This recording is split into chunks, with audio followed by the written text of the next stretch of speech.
Hello बच्चों, बेटा आज अपन है ना क्लास 10 मैथमेटिक्स एक्सरसाइज 15.1 के अपन ने कल वाले वीडियो में फर्स्ट 5 क्वेश्चंस कर लिए थे, है ना। अब हम इसके नेक्स्ट 5 क्वेश्चंस करेंगे, ठीक है। तो देखो बच्चों, 6 क्वेश्चन है, बहुत आसान है। एक वृत्त की परिधि एक वर्ग के परिमाप के बराबर है। देखो कल अपन ने देखा था बेटा कि वृत्त को क्या बोलते हैं, सर्कल, ठीक है। वृत्त को क्या बोलते हैं, सर्कल बोलते हैं। दूसरा आया इसमें पद वर्ग, वर्ग को बोलते हैं स्क्वायर, SQUA, ठीक है। फिर आया है इसमें परिधि और परिमाप। देखो परिधि का भी कल अपन ने देख लिया था, सर्क्यूमफरेंस, CIRCUMFERENCE, सर्क्यूमफरेंस, है ना। और परिमाप का बोलते हैं बेटा पेरीमीटर, है ना।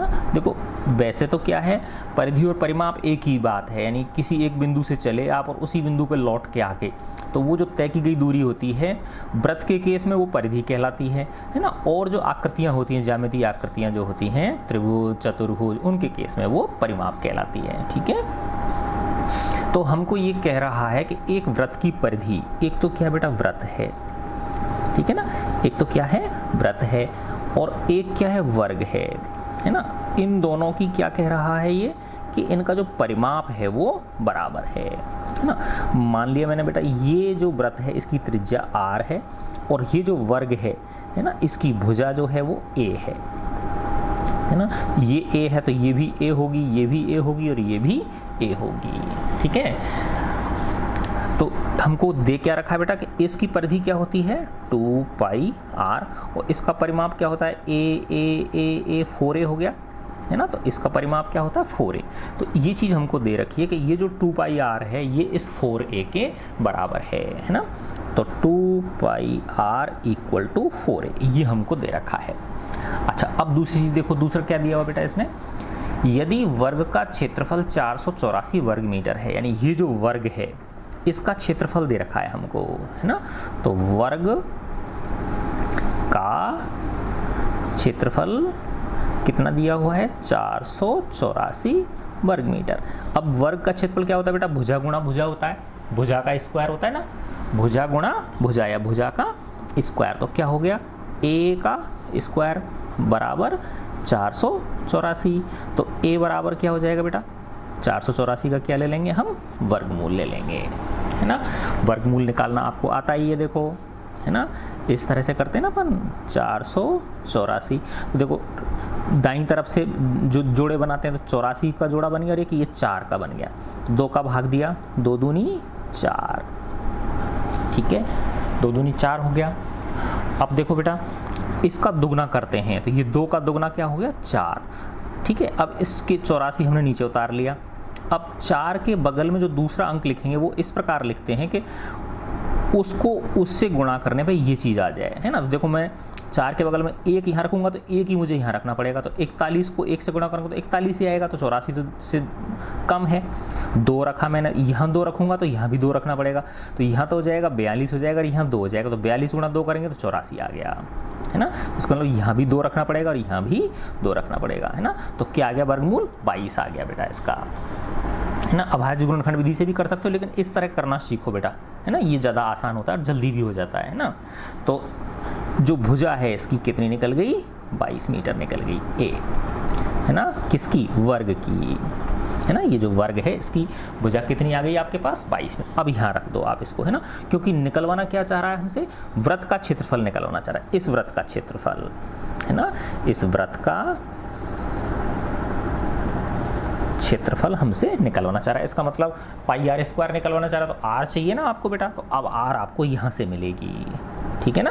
तो ऐसे उल्टा सीधा करने की कोशिश किया करो आप लोग, है ना। ऐसे नहीं हो रहा, चलो ऐसे करके देखते हैं इसको, ठीक है ना। तो अब देखो बेटा ये 2 × 22/7 गुणा r बराबर हो गया 4 और a कितना निकाल दिया आपने 22, है ना। a का मान 22 रख दिया, r बराबर क्या हो जाएगा, r बराबर हो जाएगा 4 × 22 में, है ना। ये 4 × 22 में किसका भाग लगेगा, 2 × 22/7 का भाग लगेगा, ठीक है ना। इसमें किसका भाग लग जाएगा 2 गुणा 22/7 का इसमें भाग लग जाएगा, ठीक है ना। तो r बराबर क्या होगा बेटा, 4 गुणा 22, भाग की जगह जब गुणा करूँगा देखो इसके नीचे 1 लगा लेता हूँ मैं, तो ये 1 और 7 तो ऊपर आ जाएंगे और 2 और 22 कहाँ आ जाएंगे बेटा, नीचे आ जाएंगे, है ना। इसके नीचे 1 लगा लिया, इसके नीचे 1 लगा लिया, तो देखो 22 से 22 कट गया, 2 से ये 4 कितनी बार कटेगा, 2 बार, है ना। तो r बराबर कितना आ गया, 2 गुणा 7, तो कितना आ गया बेटा, 14 मीटर। तो r की वैल्यू कितनी आ गई आपके पास, 14 मीटर आ गई, यानी ये जो वृत्त है इसकी त्रिज्या आ गई। अब आप इस वृत्त का क्षेत्रफल निकाल सकते हो, तो इसलिए वृत्त का क्षेत्रफल कितना हो गया, πr²। तो पाई कितना हो गया, 22/7। जब तक कहा नहीं जाए तब तक 22/7 ही लेंगे, और अगर उसको 3.14 रखवाना होगा आपको तो वो देगा कि पाई का मान 3.14 ब्रैकेट में दे देगा, है ना। r², r कितना, 14 का वर्ग, तो 22/7 गुणा 14 गुणा 14, देखो 7 से 2 बार कट गया ये, है ना। तो 22 गुणा 2 गुणा 14, तो 22 दूनी 44 गुणा 14। अब इसको देखो बेटा, 14 चौका 56 हासिल की 5, और 14 चौका 56, 56 और 5 किससे हो गए, 61। तो 616 क्षेत्रफल है, त्रिज्या मीटर में है, तो क्या आ जाएगा, वर्ग मीटर में। तो ये इसका आंसर आ गया, है ना। देख लो बहुत आसान। नेक्स्ट क्वेश्चन देखो बेटा, 7वां, क्या कह रहा है ये, एक वृत्ताकार खेत पर, है ना, एक वृत्ताकार कोई खेत है इस तरह का, ठीक है ना। एक वृत्ताकार खेत पर 24 रुपये प्रति मीटर की दर से बाड़ लगाने का, बाड़ फेंसिंग, है ना। बाड़ को इंग्लिश में क्या बोलते हैं बेटा, फेंसिंग। देखो फेंसिंग जो लगेगी खेत में वो इसके चारों ओर लगेगी, ऐसे थोड़ी कि बीच में लगा दोगे, बीच में लगाओगे फिर खेती कहाँ पे करोगे, समझ गए ना बात। तो फेंसिंग जो लगती है हमेशा वो कहाँ लगती है, इसकी परिधि पे लगती है ना। तो फेंसिंग लगाने का खर्चा 24 रुपये प्रति मीटर के हिसाब से, यानी 1 मीटर फेंसिंग कितने रुपए की आ रही है, 24 मीटर की, 24 रुपये की, यानी 1 मीटर कितने की फेंसिंग बैठ रही है, 24 रुपये की बैठ रही है। तो टोटल खर्चा आ रहा है 5280, है ना। यानी पूरी फेंसिंग पे, है ना, 24 रुपये प्रति मीटर के हिसाब से, यानी 1 मीटर 24 रुपये में का खर्चा आ रहा है 5280 रुपये, ऐसे समझो आप, है ना। जैसे माना इस टोटल पे खर्चा आ रहा है 100 रुपये, कितना आ रहा है इसमें टोटल खर्चा, 100 रुपये आ रहा है, ठीक है ना। तो और माना ये 5 रुपये प्रति मीटर के हिसाब से है, कितने के, 5 रुपये प्रति मीटर के हिसाब से है, तो कितना हो गया बेटा, 100 में से जब 100 को मैं किसका दोगे, 5 का भाग दोगे तो 20 रुपये, वो 20 मीटर आ गई नहीं, आ गई इसकी लंबाई, कितनी आ गई इसकी लंबाई, 20 मीटर। तो कहने का मतलब ये है कि इस पे टोटल खर्चा कितना दे रखा है आपको, 5280 रुपये, और जो दर दे रखी है, भाव जो दे रखा है वो 24 रुपये प्रति मीटर दे रखा है। तो परिधि कितनी आ जाएगी, यानी जो खर्चा है उसमें प्रति मीटर की दर का क्या दे दोगे आप, भाग दे दोगे, है ना। तो व्यय, ठीक है ना, परिधि बराबर क्या हो गया, 5280 में किसका भाग लग गया, 24 का। इससे क्या निकल गई, आपकी परिधि निकल गई, है ना। अब देखो बेटा, मैंने इसको 2 से काटा, 2 दूनी 4, 1 12, 2 छिक्की 12, 2 चौके 8, 0, ये 12 बार कट गया, है ना। अब 12 का भाग दे लो, देखो 12 दूना 24, कितने बचे 2, फिर वापस 24 हो गए, 12 दूना 24, और ये 220, है ना। तो 220 मीटर के आ गई बेटा इसकी परिधि आ गई, है ना, यानी इसकी परिधि आ गई। कहने का मतलब बेटा कि देखो अब इसका भाव कितना है, 24 रुपये प्रति मीटर है, और टोटल परिधि कितनी है, 220 मीटर। तो जब 24 को 220 से गुणा करोगे तो अपने आप 5280 रुपये आ जाएंगे, है ना, ठीक है। तो ये क्या निकल गई, इसकी परिधि निकल गई, ठीक है ना। अब ये कह रहा है इस क्षेत्र की 0.5 रुपये यानी 50 पैसे, 0.5 रुपये का मतलब क्या हो गया, है ना। जब इसको 100 से गुणा कर दोगे तो पैसे बन जाएंगे ना इसके, 50 पैसे प्रति वर्ग मीटर की दर से जुताई, है ना, प्लोइंग, जुताई को इंग्लिश में क्या बोलते हैं, प्लो, PLOUGH, है ना, कराई जानी है। खेत की जुताई करने का व्यय ज्ञात कीजिए, तो खर्चा, अब व्यय देखो एक नया टर्म आया, व्यय का मतलब एक्सपेंडिचर, ना, ये ज्ञात करना है। तो जुताई जो होगी बेटा वो देखो हम इसमें होगी, क्षेत्रफल में होगी, है ना। देखो बाड़ जो लगेगी वो किस पे लगेगी, परिधि पे लगेगी, और जो जुताई होगी वो किस में होगी, क्षेत्रफल में होगी। तो इसका मतलब आपको क्या निकालना है बेटा, पहले इसका क्षेत्रफल निकालना है और फिर उसको 0.50 से गुणा कर दोगे तो उसका क्या निकल जाएगा, जुताई का खर्चा निकल जाएगा, है ना। तो अब ये देखो परिधि है हमारी, तो परिधि से पहले क्या निकालेंगे, त्रिज्या निकालेंगे। तो 2 पाई आर इक्वल टू 220, तो वही 2 गुणा 22/7 गुणा आर बराबर 220, है ना। तो आर बराबर क्या हो गया, 220 में भाग लग गया 2 गुणा 22/7 का, तो 220 गुणा, है ना। तो इसके नीचे तो 1 और 7 तो ऊपर आ गए और 2 और 22 कहाँ आ गए, नीचे आ गए, ठीक है। तो देखो बेटा 22 से ये 22 एकम 22 और ये 10 बार कट गया ना, है ना। और फिर दो ये आ गया 10 गुणा 7/2, फिर ये 5 बार कट गया, है ना, 5 सत्ते 35 मीटर, है ना। तो त्रिज्या कितनी आ गई हमारे पास, 35 मीटर आ गई, ठीक है ना। त्रिज्या 35 मीटर निकल गई। अब आप क्या निकाल सकते हो, इसका क्षेत्रफल निकाल सकते हो। तो वृत्ताकार खेत का क्षेत्रफल कितना हो गया बेटा, पाई आर स्क्वायर हो गया, ठीक है। तो 22/7 गुणा आर स्क्वायर कितना हो गया, 35 गुणा 35, तो देखो 7 पंजे 35, ठीक है। 22 को 5 से करोगे तो 110 गुणा 35, ठीक है ना। तो देखो गुणा किया बेटा मैंने इसको, 11 से कर लो इसको 35 को, 11 पंजे 55 हासिल की 5, और 11 33, 33 और 5 कितने हो गए 38, और 1 0 लगाए तो 3850 वर्ग मीटर आ गया। कितना आ गया बेटा क्षेत्रफल, 3850 वर्ग मीटर, है ना। अब कुल खर्चा पूछ रहा है तो 0.50 से क्या कर देंगे, इसको गुणा कर देंगे, है ना। तो जुताई, प्लोइंग, PLOUGHING, प्लोइंग का व्यय, व्यय को क्या बोलते हैं, एक्सपेंडिचर, है ना। क्या हो गया बेटा, 50 पैसे से गुणा कर देंगे, क्योंकि 0.50 रुपये प्रति वर्ग मीटर है और टोटल वर्ग मीटर कितने हैं, 3850 हैं, है ना। एक वर्ग मीटर का है 0.50 रुपये, तो 3850 वर्ग मीटर का कितना होगा, 3850 से गुणा कर देंगे, तो 3850 गुणा 0.50। देखो मैंने बताया था ना दशमलव हटाने का तरीका, इसने 1 दे दिया, इसके आगे कितने जीरो हैं, 2 अंक है, 2 जीरो लगा दिए, है ना।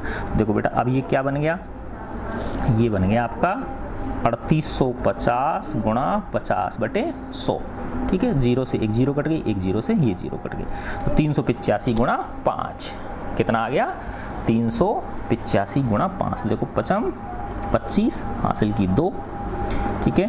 5 अट्ठे 40 और 2 42 हासिल की 4, और 5 तिया 15 और 4 1925 रुपये। ये बेटा आपका इसका आंसर आ गया, ठीक है ना। देखो कितने आसान है। अब नेक्स्ट क्वेश्चन देखते हैं हम, 8वां।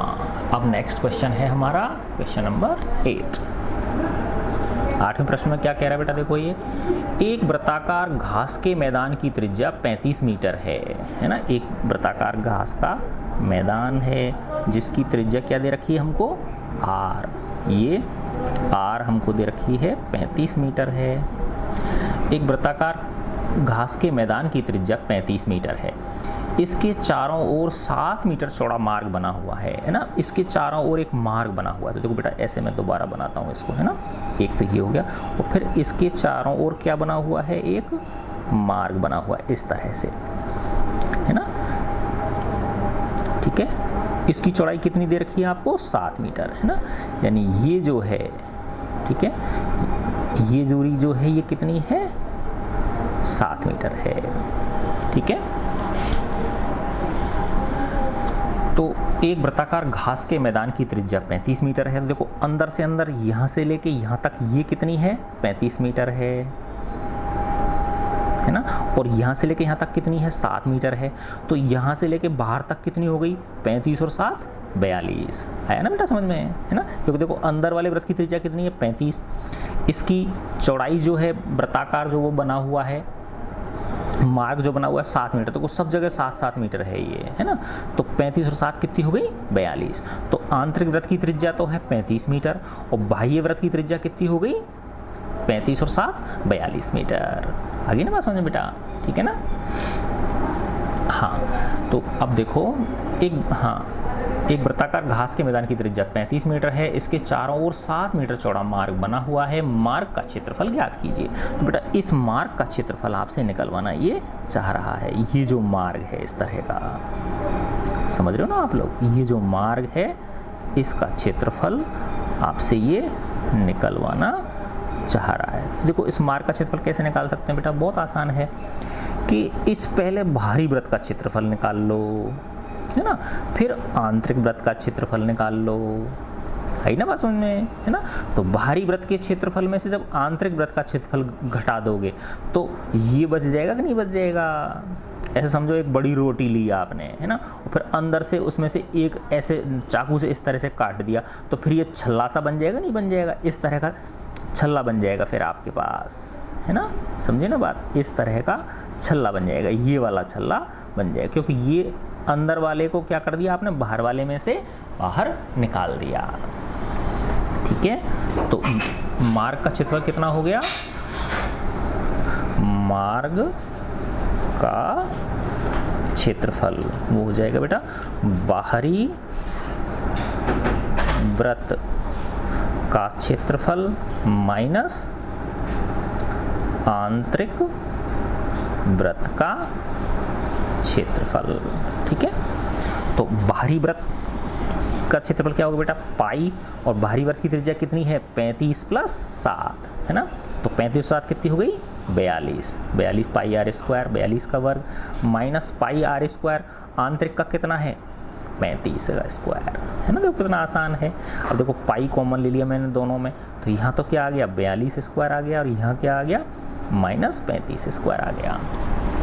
अब देखो इसको दो तरीके हैं बेटा करने के, एक तो ये है कि 42 का वर्ग करो, 42 × 42, है ना, उसको यहाँ लिख लो, फिर -35 का वर्ग करो, 35 × 35, फिर 42 के वर्ग की जो संख्या आई उसमें से 35 के वर्ग की संख्या को घटा दोगे और फिर उसको पाई यानी 22/7 से गुणा कर दोगे तो आंसर आ जाएगा। दूसरा ऐसे कर सकते हैं कि पाई तो 22/7 हो गया और इसको a² - b² हो गया, तो a + b और a - b से भी आप कर सकते हो। ठीक है ना, तो कैसे भी कर लो। देखो तो ये 22/7 हो गया, और इसको क्या लिख सकता हूँ मैं 42 + 35 और 42 - 35, a + b और a - b।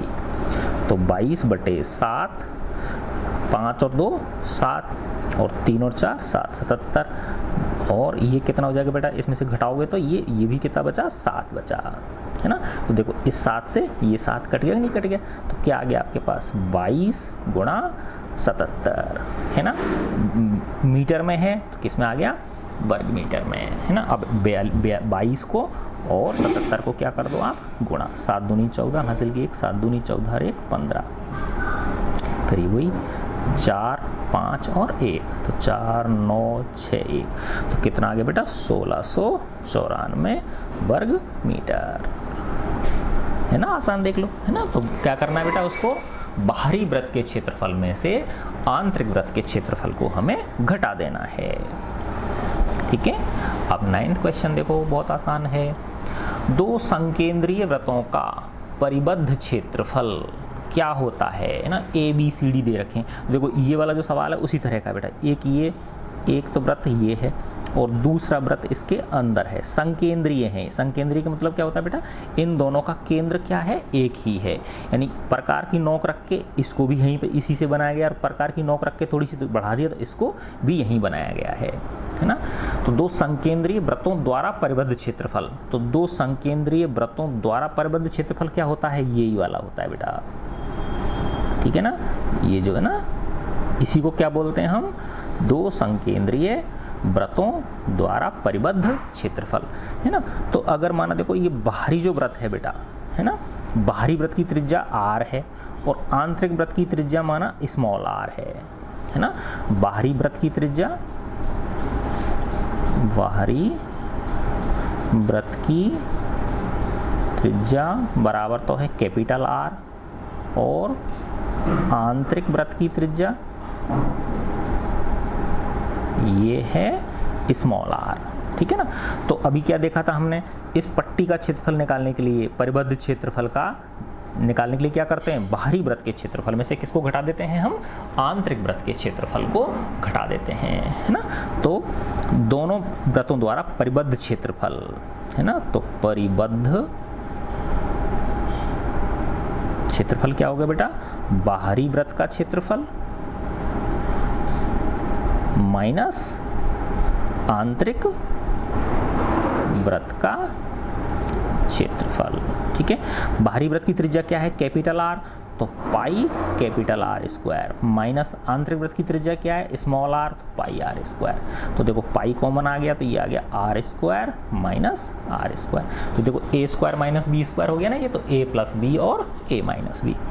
तो पाई ये हो गया आर प्लस आर और आर माइनस आर, तो आ गया पाई आर प्लस आर और आर माइनस आर, यही आंसर है। अब आप देख लो कौन से में मिल रहा है, ये बी वाले विकल्प में मिल रहा है। किस में मिल रहा है आपको, ये विकल्प बी में मिल रहा है। ठीक है, तो बी सही है इसका, है ना। तो कितना आसान है ना। अब इसी का प्रयोग करके दिखा रहा है आपको, ये दो संकेंद्री वृत्तों की त्रिज्याएं 4 सेंटीमीटर व 3 सेंटीमीटर है ना। दो संकेंद्री वृत्त हैं, है ना, इनकी त्रिज्याएं दे रखी हैं बेटा। देखो तो एक तो ये बाहर वाला दे रखा है और एक ये अंदर वाला दे रखा है आपको। ठीक है ना। देखो बाहर वाले की त्रिज्या, है ना, कितनी दे रखी है आपको, 4 सेंटीमीटर, है ना। तो ये तो कितनी है, 4 सेंटीमीटर है, और अंदर वाले की कितनी है, 3 सेंटीमीटर है ना। और ये क्या है, इसका केंद्र है। तो इनका परिबद्ध क्षेत्रफल पूछ रहा है, तो परिबद्ध क्षेत्रफल यही हुआ। देखो सेम इसी तरह के सवाल हैं ये सारे। परिबद्ध क्षेत्रफल भी यही हुआ कि नहीं हुआ। तो परिबद्ध क्षेत्रफल क्या निकालोगे, ये बड़ी वाली को क्या बोलते हैं, कैपिटल आर बोलते हैं, और छोटी वाली को क्या बोलते हैं, स्मॉल आर। और कैपिटल आर और स्मॉल आर के अगर तुम झगड़े में नहीं भी पढ़ना चाहो तो बस सीधा बड़े वाले वृत्त के क्षेत्रफल में से अंदर वाले वृत्त के क्षेत्रफल को क्या कर दो, घटा दो, है ना। तो परिबद्ध क्षेत्रफल बराबर क्या हो गया, बाहरी वृत्त का क्षेत्रफल, बाहरी वृत्त का क्षेत्रफल माइनस आंतरिक वृत्त का क्षेत्रफल। तो बाहरी वृत्त का क्षेत्रफल क्या है बेटा, पाई और 4 square minus pi into 3 square. ठीक है, तो ये आ गया, पाई कॉमन ले लिया तो 4 स्क्वायर माइनस 3 स्क्वायर। तो पाई एक बार हो गया 4 प्लस 3 और एक बार हो गया 4 माइनस 3, है ना। तो पाई ये हो गया 7 और ये हो गया 1। पाई क्या होता है, 22/7। ठीक है, पाई क्या हो गया, 22/7 गुणा 7 गुणा 1। तो देखो 7 से 7 कट गया, तो क्या आ गया बेटा 22। और वो त्रिज्या सेंटीमीटर में है, तो ये किस में आ गया, वर्ग सेंटीमीटर में। ठीक है, तो इस तरह से ये बेटा ये प्रश्नावली आपकी पूरी हो गई। ठीक है, बहुत आसान है ना। हाँ बेटा, for one's own salvation and the welfare of the world. अब हम नेक्स्ट जो है बेटा वो है वृत्त के त्रिज्य खंड एवं वृत्त खंड का क्षेत्रफल। बहुत ही मस्त एक्सरसाइज है, आपको आराम से इसको समझना है। ठीक है बच्चों, गॉड ब्लेस यू ऑल बेटा।